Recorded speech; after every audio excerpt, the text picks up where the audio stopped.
Hi guys, and welcome to a quick video that I will explain to you how to um, edit lessons on LearnLabs and how these lessons are going to help us to create actual video lessons for our students at pharmacyskills.com.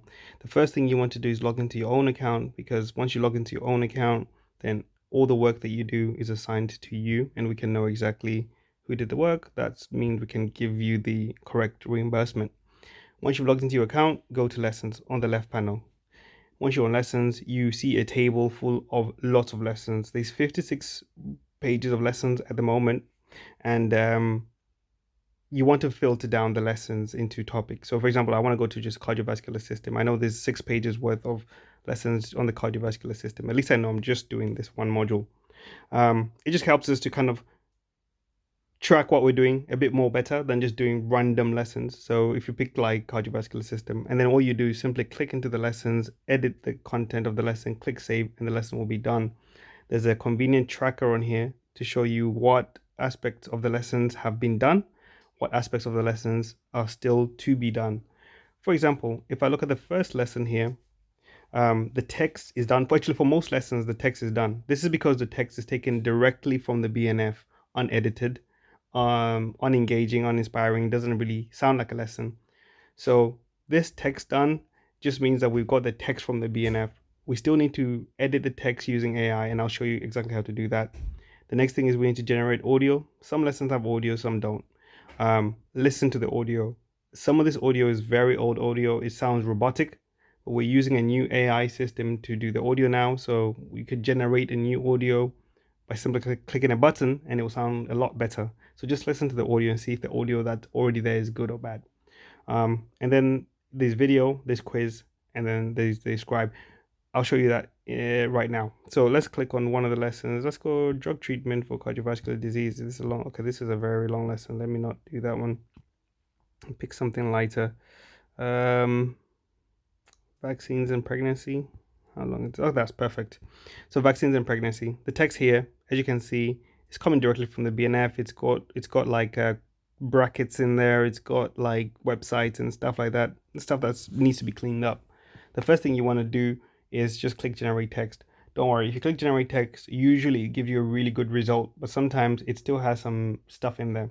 If the lesson is really dirty like this, you can even write a few more additional instructions like leave out or I don't know, leave out quotes, leave out numbers. I don't know, like just clean it up a little bit. For example, it says recommendation reflect chapter 34. That is coming from the BNF and doesn't really mean anything for us. Does this mean you have to read every single lesson? No, not exactly, but sometimes it's just obvious, especially when it's a short lesson, because this means that this was taken from like the back of the BNF, like some little leaflet at the back, which is not really meant to be read. It's not really teaching material. But for the most part, the lessons are clean enough anyway that you won't have to do this. I'll show you, for example, if I go to a different topic like look at shingles, see, pretty clean. I don't really have to do much. I can just click on generate text and go from there. But let me just go back to the this simple, straightforward. Once you click generate text, you simply wait for it to finish doing its job. The text will appear at the bottom here. Once the text appears here, you have two options. You can either send it to the editor so you can edit it yourself, or you can save it to the lesson and you're done. Now when I go to load to the editor, and it's cleaned it up a little bit, it's still left some things in there, which is fine, but it's kind of changed it up as well for further guide. You see, sometimes it knows that this stuff is meant to be on a video now. It's not going to be read, so it kind of cleans that up. Anyway, I can just go ahead and click save. You have to wait for it to finish saving, and then that once it shows you the text is saved, that's fine. It's done, complete. Then the next thing you want to do is generate the audio. Now, if I press play here, Pregnancy, the live Varilrix, Varivax, and Zostavax vaccines are not. the audio is quite old, so clearly we need to generate new audio here. What I'll do is click generate audio preview. Now this settings here is already fine. I've got additional voice instructions if you wanted, but like for the most part, the audio comes out pretty clean. I wouldn't mess with that. I would just click generate audio. Now, if it's a long piece of text, it takes a long time. You just have to be patient and wait for this gray thing to stop being gray and for it to finish generating. Then you know it's done.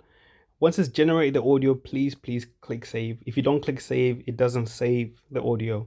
and it costs money to generate these voiceovers. So after you generate, please click save. The reason why it doesn't save automatically is because I don't want to override audio that exists if it generates gibberish. So give it a quick listen, and then, if it's clean, click save. You don't have to listen to the whole thing, maybe just the first few seconds to make sure that the audio actually came out all right. Sometimes it might fail to generate the audio if I've run out of, let's say, money in my account, and then it fails to generate audio. If it's taking too long, maybe if it takes over 20 minutes, 15 minutes, if it takes very long, then it's failed. Anyway, in this case, it has succeeded. Now listen to the quality difference from what you heard before to what you're hearing now. To start, let's define some important terms. Valrix, Varivax, and Zostavax are vaccines used to protect against diseases like chickenpox and shingles. See, crisp, very good. And not only is it sounding good, it's also reading something that sounds more like a lesson. So we can click save audio. Very important step. Save the audio. I mean, it's saving audio also can take a while depending on how big the audio is, because it has to save the file itself to the database. Unlike the text is relatively quick. Audio takes some time. Audio saved. I'm almost done. So don't worry about the video part of it. This allows me to upload videos to the lesson if I want to. That's really for me.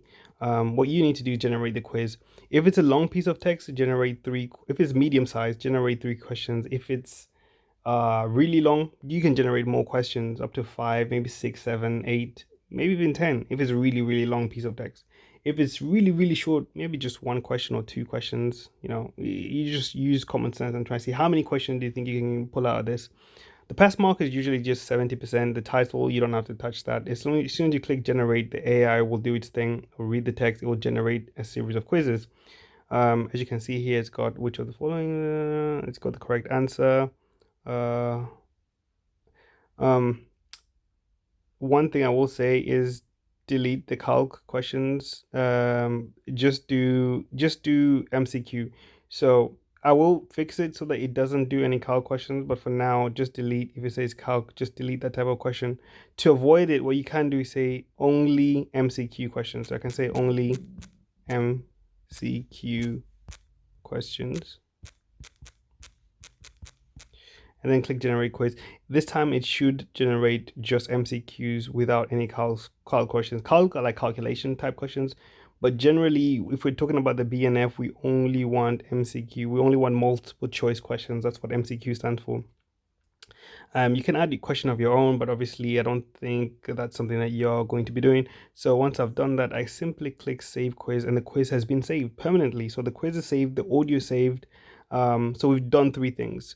The text has been rewritten, the audio has been redone, and the quiz has been generated that didn't exist. The last step would be to generate a simple scribe project from this. Maybe leave this step to me, because then I'm going to actually create the simple scribe. But if you think you can create simple scribe videos based on this content, we're willing to pay good money for that kind of work, because it does take a lot of time. But if you're not going to be doing that, this is good enough, and we can take over and handle the rest, and you just click create simple scribe, and that's it, done. So yeah, I hope that is clear. And that was 10-minute video. But yeah, once you complete the lesson, it should look like this. As you can see, we've done the audio, we've done the quiz. Now the only things we didn't do was the video, and that's fine. Not every lesson I can do the video part, or I can do the simple scribe part. So this is perfect for me.